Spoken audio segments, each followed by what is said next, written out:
La la la la la la la la. La la la la la la la la. La la la la la la la. La la la la la la la. Yeah, very nice. But that's not a real Fado. That's more like a folk song.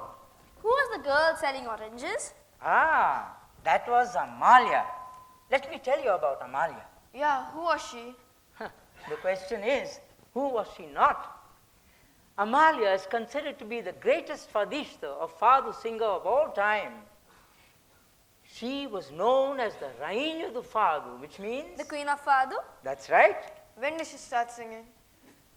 By the time she was 15, and by the time she was 19, she was already singing professionally. And when she was 21, she was the highest paid fadista of her time. Wow. Yes, it was ironical, because Amalia was very poor, you see. Her childhood was almost destitute. She grew up doing odd jobs like selling fruits on the wharf by the sea. Then what happened? She met a classically trained composer called Frederico Valerio, who recognized her potential and composed music specially designed to suit her voice. By the time she was in her early 20s, she was already a famous singer in Portugal.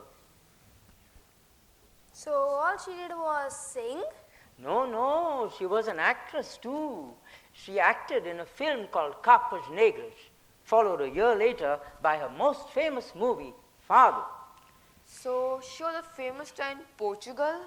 Not just in Portugal, in France, in Spain, in Germany. She even performed in Mexico, in Turkey, in Greece, in Japan and London.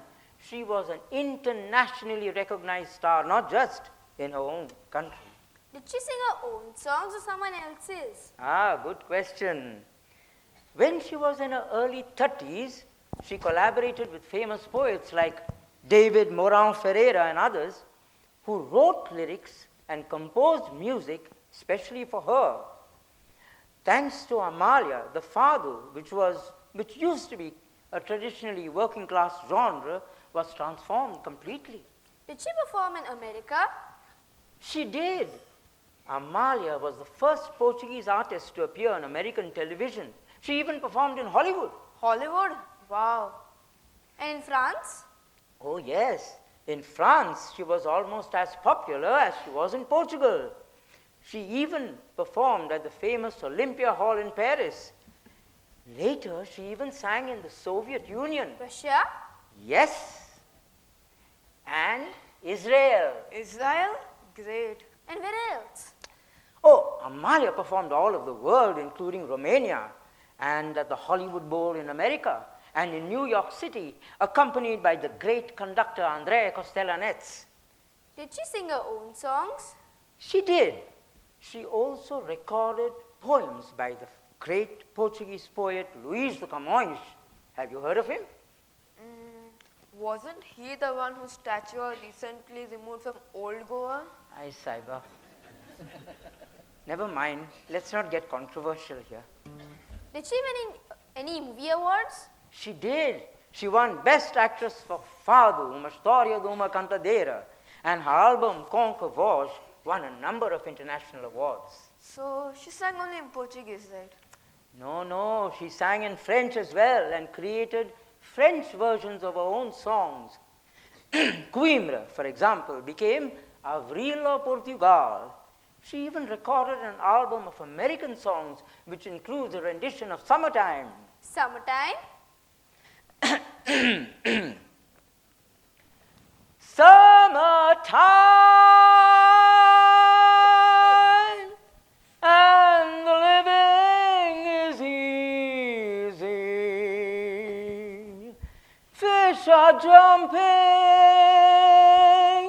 and the cotton is high.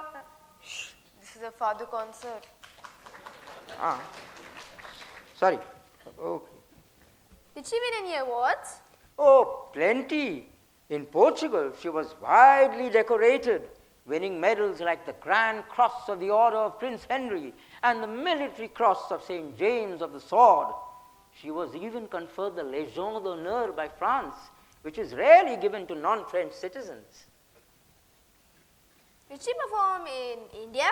Oh, I forgot to tell you. Did you know that she performed in Goa at Kala Academy many years ago? No. Oh, yes. Amalia, you see, was not just an internationally recognized artist. She was not just a very versatile artist. She was a diva.